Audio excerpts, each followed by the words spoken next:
Film dimulai dengan perkenalan mobil futuristik mantap, yang disampaikan sama pemiliknya secara langsung. Mobil mantap itu bernama Monolith, dan dia beralasan menciptakan mobil spesial ini untuk menjadi mobil yang lebih kuat dan lebih aman dari mobil biasanya. Dimulai dari bodi mobil yang dilapisi sama logam adamantin dengan teknologi nano, jendela anti peluru super tipis, 25 sensor anti bencana yang canggih, dan sebuah mode untuk mengamankan mobil seperti brankas yang sangat susah dibobol. Selain itu, mobil ini juga mempunyai mode hemat daya rendah yang menyala otomatis, dan kurang lengkap rasanya kalau udah saking canggih mobilnya, gak ada asisten yang bisa membantu si supir. Jadi diterapkanlah kecerdasan buatan atau AI di mobil itu, yang bisa menjadi teman si supir untuk hal kenyamanan dan keamanan, yang bernama LILITH. Setelah diluncurkan mobil mantap itu, seorang wanita bernama Sandra menjadi salah satu pemakainya. Mobil ini dibeli sama suaminya bernama CARL, dan dia lagi meminjam mobil ini untuk pergi menuju ke rumah neneknya, bersama dengan anaknya yang masih balita bernama David. Setelah Sandra berkenalan dengan Lilith, dia ternyata mengetahui kalau ada manusia juga di belakang mobil dari berat badannya, yang terdeteksi dari sensor di bangku. Kemudian Sandra bertanya apakah tahu JG sama berat badan yang lain yang pernah duduk di mobil ini. Lilith ternyata juga mengetahuinya, dan Sandra menjadi heran pas melihat hasilnya. Lalu ada telepon masuk dari suaminya, dan Sandra menanyakan tentang kabarnya, yang lagi berada di hotel dekat bandara setelah penerbangan yang melelahkan. Dia merasa heran kalau suaminya suka menjauh dari mereka berdua, yang seharusnya berada di mobil ini untuk family time alias waktu keluarga, apalagi hari ini adalah libur hari kemerdekaan. Tapi karena Kal adalah seorang musisi, dia beralasan kalau dia sibuk sama proyek musik yang dia LG kerjakan. Ini membuat Sandra jadi sedikit kesel, namun suaminya meyakinkannya kalau dia selalu mencintainya. Setelah itu David bilang mau oleh karena itu Sandra berkunjung ke rest area untuk mengurusinya. Di sana dia bertemu sama para gadis yang LG seneng-seneng, yang membuat dia jadi keinget sama masa-masa sebelum dia menjadi ibu, tapi sekarang dia udah mempunyai anak yang sangat dia cintai. Kemudian David mau minta dibeliin kelereng, yang sempat dikira Sandra kalau itu agak bahaya, namun akhirnya mau membelikannya. Lalu dia mau minta David memanggilnya ibu, bukan Sandra, karena dia suka memanggilnya dengan panggilan nama.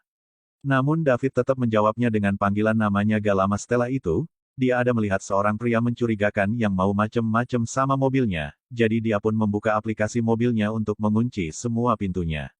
Kemudian ada seorang pria lagi yang mengaku kenal sama Sandra, mengira kalau dia adalah seorang penyanyi. Dulunya Sandra menjawab iya, tapi itu dulu sebelum dia punya anak. Lalu si pria ternyata mau macem-macem sama dia, bertujuan untuk mengajaknya ke tempat yang gak diketahui, yang tentu aja ditolak sama dia. Setelah si pria pergi, Sandra baru menyadari kalau anaknya hilang, jadi dia pun mencari-carinya dengan panik, sampai akhirnya menemukannya di dalam mobil para cewek-cewek yang pernah dia lihat sebelumnya. Ini membuat Sandra jadi marah, karena para cewek-cewek gak mau nyaut pas dia teriak-teriak. Alhasil mereka pun jadi cekcok, dengan para cewek yang membalas kalau ini gara-gara Sandra yang meninggalkan anaknya sendirian. Setelah mengencangkan sabuk pengaman ke anaknya, para cewek sama cowok yang Sandra temui sebelumnya pada datang ke mobilnya untuk meledeknya, sampai akhirnya Sandra pun berhasil meninggalkan mereka. Setelah itu dia menceritakan David tentang masa lalu dia bersama pasangan vokalisnya, di mana waktu itu lagu mereka pernah masuk ke urutan 4 dalam 100 lagu terbaik, dan lagu mereka banyak diputar di radio-radio. Berkat itu semua, dia bisa bertemu sama ayahnya yang merupakan musisi juga. Meskipun dia udah beristri, dia lebih memilih Sandra sebagai pasangannya, tapi Sandra sendiri gak menyesalinya. Setelah beberapa waktu, dia menelpon pasangan vokalisnya bernama JESSA, karena menjadi nostalgia gara-gara dikenal sama orang lain di rest area sebelumnya. Dia menanyakan kabar tentang Jessa yang lagi rekaman untuk solo albumnya. Jessa menjawab kalau itu lancar berkat Kal, karena dia punya orang yang bisa membantu rekamannya. Dengan situasinya yang LG bersama seorang pria ini membuat Sandra menjadi curiga. Jadi setelah tiba di rumah neneknya, dia bertanya tentang berat badannya. Jessa bertanya balik kenapa, tapi tiba-tiba terdengar suara pesawat lewat di tempatnya. Nah, Sandra pun makin curiga sama Jessa, dengan menuduhnya kalau dia lagi bersama suaminya, berpikir kalau sahabatnya sendiri udah merebut kehidupannya begitu aja. Namun Jessa malah mengalihkan pertanyaannya, dengan bilang kalau bukan dia yang menggoda suaminya, dan dia pun matiin teleponnya. Sandra mau coba telepon Jessa sama suaminya lagi, tapi mereka berdua gak mengangkatnya. Pikirannya segera terganggu pas dia melarang David memakan kelereng yang baru dibeli, yang membuatnya langsung nangis. Alhasil Sandra pun jadi gamut, jadi dia memutuskan untuk gak mampir ke rumah neneknya, dan balik ke rumahnya dengan bantuan peta. Di tengah perjalanan, Lilith memberitahu kalau ada kecelakaan di jalan tol. Oleh karena itu supaya gak kejebak macet di tol itu, Sandra menyuruhnya untuk ambil rute tercepat, dan ditunjukinlah dia ke jalur batu kerikil untuk bisa melewati macetnya. Malam pun tiba, dan Sandra mau mampir ke sebuah tempat untuk mencari minuman. Dia melihat ada lampu di kejauhan, tapi ternyata itu adalah tempat pembangkit listrik. Sandra lanjut terus menelusuri jalan, sampai akhirnya dia jadi gelisah, stres memikirkan suaminya yang dia duga udah selingkuh, jadi dia pun ngudut sebagai pengalih perhatiannya. Karena ini, alarm pendeteksi asap muncul di mobil, sambil mengeluarkan suara-suara yang mengganggu Sandra. Lilith kemudian menawarkan untuk beralih ke mode full manual, alias semua fitur-fitur bantuan di mobil menjadi mati, dan Sandra pun langsung pencet konfirmasi untuk itu. Ini membuat anaknya jadi batuk-batuk gara-gara asap udutnya. Oleh karena itu Sandra terpaksa harus buang udutnya, dan berjanji ke David dengan menengoknya kalau dia gak akan ngudut lagi. Tepat setelah itu, Sandra pun gak sengaja menabrak rusa yang lagi berada di depannya, dan dia pun mental. David jadi ketakutan akan itu, jadi Sandra mengasihnya mainan kura-kura di HP-nya. Setelah itu Sandra pergi mengecek si rusa, yang ternyata udah dalam keadaan sekarat. Oleh karena itu dia memikirkan cara untuk menyingkirkan si rusa itu, dan dia berpikir untuk menggunakan kayu untuk menggeser si rusa. Sementara itu, David gak tahu aplikasi game kura-kura yang mana, jadi dia asal pencet sebuah aplikasi, dan malah memunculkan aplikasi mobil Monolith. Karena udah kebiasaan main game di HP, dia udah tahu cara menggunakan HP, tapi dia belum tahu aplikasi apa yang muncul di depannya. Dia lalu geser-geser di aplikasi itu, sampai naasnya kepilih mode penguncian, dan dia pun geser tombol mode itu ke kanan. Akibatnya membuat semua pintu pada kekunci, jendela pada ketutup otomatis, dan mulailah David terjebak di dalam mobil Monolith. Sandra pun sontak panik, dan gak bisa membuka semua pintunya. Oleh karena itu dia berusaha berkomunikasi sama David, menyuruhnya untuk mendengarkan apa yang dia bilang. Sandra menyuruhnya untuk mematikan mode pengunciannya dengan menggesernya ke kanan, tapi sayangnya David gak ngerti apa yang dia maksud, cuma sentuh dua tenaga kuda aja seperti anak kecil biasanya. Alhasil Sandra menjadi gak sabaran dengan teriak-teriak, dan David pun sontak membuang HP-nya, menganggap kalau dia disuruh buang HP itu dari ibunya. Karena anaknya gak bisa bergerak karena dipakein sabuk pengaman yang kencang sebelumnya, membuat Sandra makin panik, dan dia pun teriak-teriak minta tolong. Tapi karena dia berada di tengah gurun yang kosong, tentu aja teriakan-teriakannya itu percuma. Berpikir kalau Lilith masih aktif di dalam mobil, Sandra bilang kalau anaknya terjebak di dalam, dengan bilang kalau ini darurat. Namun Lilith gak akan merespon apa-apa dari luar, menganggap kalau Sandra itu maling, kecuali mode pengunciannya dimatiin. Mencari cara untuk menghancurkan kaca mobilnya, Sandra mengambil batu di pinggiran tebing, dan berusaha menghancurkan kacanya. Tapi setelah beberapa saat, batunya menjadi hancur, dan usaha pun menjadi sia-sia. Ini membuat David menjadi nangis, jadi untuk menghiburnya, Sandra ciluk-bain dia, yang membuat dia jadi ketawa. Kemudian Sandra bilang kalau dia akan mencari bantuan, sebelum pergi menjauh dari mobilnya. Di tengah perjalanan, dia memberanikan diri untuk berjalan di kegelapan, meskipun dia ada mendengar suara-suara misterius dari kejauhan. Setibanya di tempat pembangkit listrik yang dia lihat sebelumnya, dia teriak-teriak minta tolong, tapi ternyata gak ada orang di sana. Oleh karena itu dia manjat pagar untuk memasuki ke dalam tempat, dan memasuki ke sebuah ruangan petugas. Di sana dia menemukan telepon yang bisa dipakai, namun gak bisa tersambung, karena ada pengumuman kalau kantor plannya lagi libur hari kemerdekaan.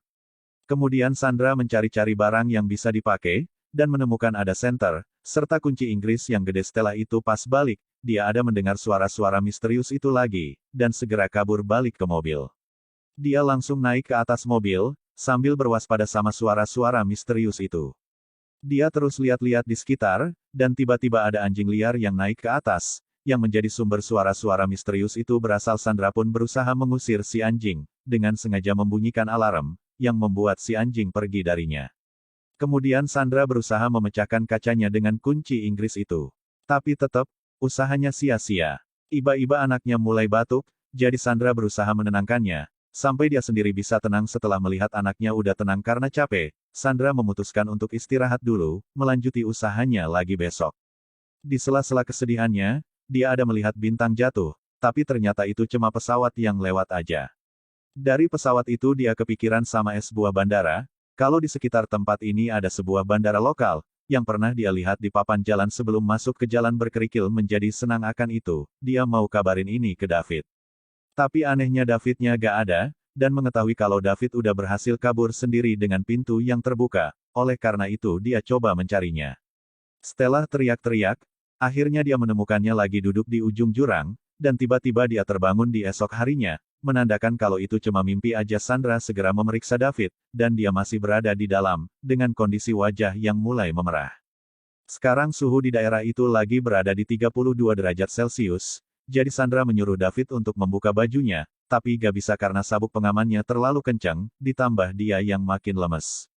Suhu itu semakin naik ke angka 34 derajat, jadi Sandra mesti cepat mencari bantuan dengan pergi ke bandara, dan terpaksa harus meninggalkan sementara anaknya yang jadi nangis di daerah penuh bebatuan ini. Sandra berjalan jauh menuju bandara itu, dan menjadi haus setelah beberapa waktu.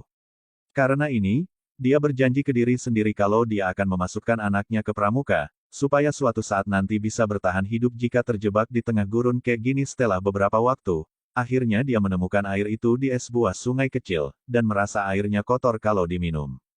Sandra kemudian melanjuti perjalanan, dengan menaiki gunung lewati lembah, dan akhirnya melihat bandara itu, yang ternyata cuma tempat bangkai pesawat. Dia pun ketawa, tapi dia mau coba memeriksa pesawatnya dulu, apakah ada orang atau tidak.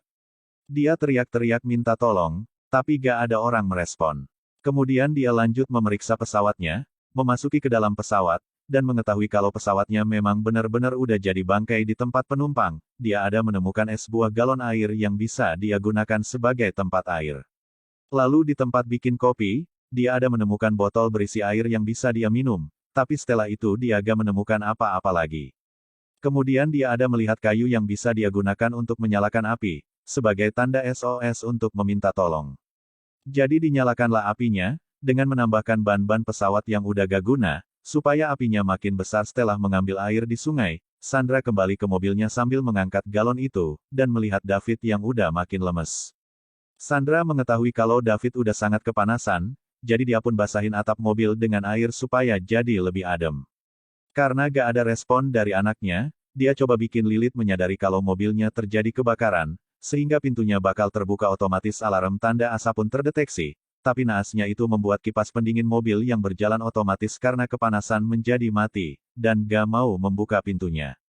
Ini membuat Sandra jadi panik, apalagi suhu sekarang di angka 42 derajat Celcius, jadi dia pun cepat-cepat matiin apinya. Gak ada pilihan lain, dia pun kemudian merusak paksa mobilnya dengan kunci Inggris, meskipun bodi mobil dilapisin sama logam adamantin yang sangat-sangat kuat, serta kaca jendelanya yang anti peluru.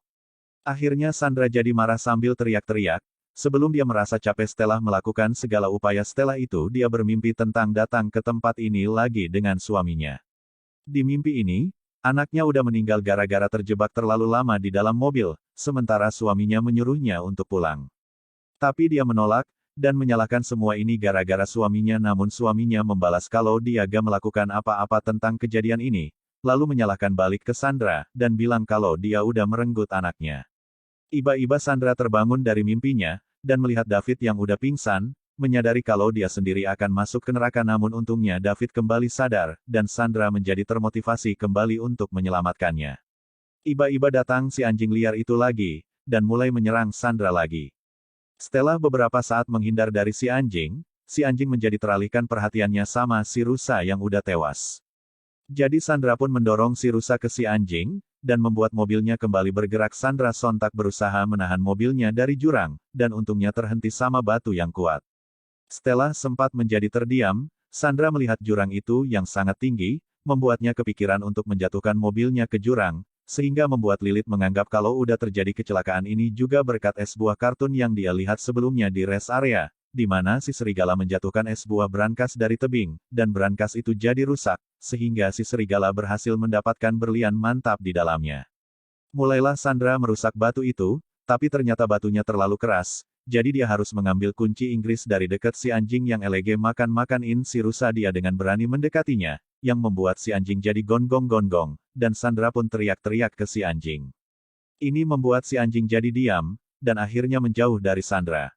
Setelah berhasil mendapatkan kunci Inggrisnya dan menghancurkan batunya, mulailah Sandra berusaha mendorong mobilnya, Sampai ke ujung tebing setelah memastikan anaknya masih aman dalam sabuk pengaman yang kencang, akhirnya Sandra pun mendorong mobilnya terjun ke jurang. Ini membuat Lilith mendeteksi kalau mobilnya udah gak lagi berada di dataran, jadi dia pun mengaktifkan sistem keamanan, yang membuat pintunya terbuka otomatis terus karena saking canggih sistem keamanan mobilnya. Lilith mendeteksi juga kalau mobilnya lagi melayang dan gak seimbang, sehingga mobilnya dibalikin otomatis menjadi ke posisi datar, dan mengaktifkan pertahanan ban dari kerusakan. Jatuhnya mobil itu membuat banyak debu pada bermunculan, tapi untungnya mobilnya masih selamat. Bergegaslah Sandra menuruni tebing, sampai benar-benar gak sabaran untuk bertemu sama anaknya. Dia melihat kalau ternyata pintu mobilnya terbuka, dan akhirnya David pun terselamatkan. Karena terjadi tubrukan yang sangat keras, membuat file sistem Lilith jadi korup atau error, jadi dia pun beralih ke mode penyelamatan untuk membuat file sistem yang baru, fade. Setelah beberapa waktu, Monolith pun menyala kembali dan siap untuk digunakan lagi, oleh karena itu Sandra gak membuang waktu untuk segera kabur dari tempat ini. Mengetahui kalau mobilnya udah masuk jurang, Lilith gak bisa menemukan peta untuk Sandra, dan dia baru menyadari tentang ini. Untungnya mobilnya mempunyai 25 sensor anti bencana yang canggih, jadi Lilith merekomendasikan untuk memakai mode segala medan, yang membuat bumper mobil jadi tinggi.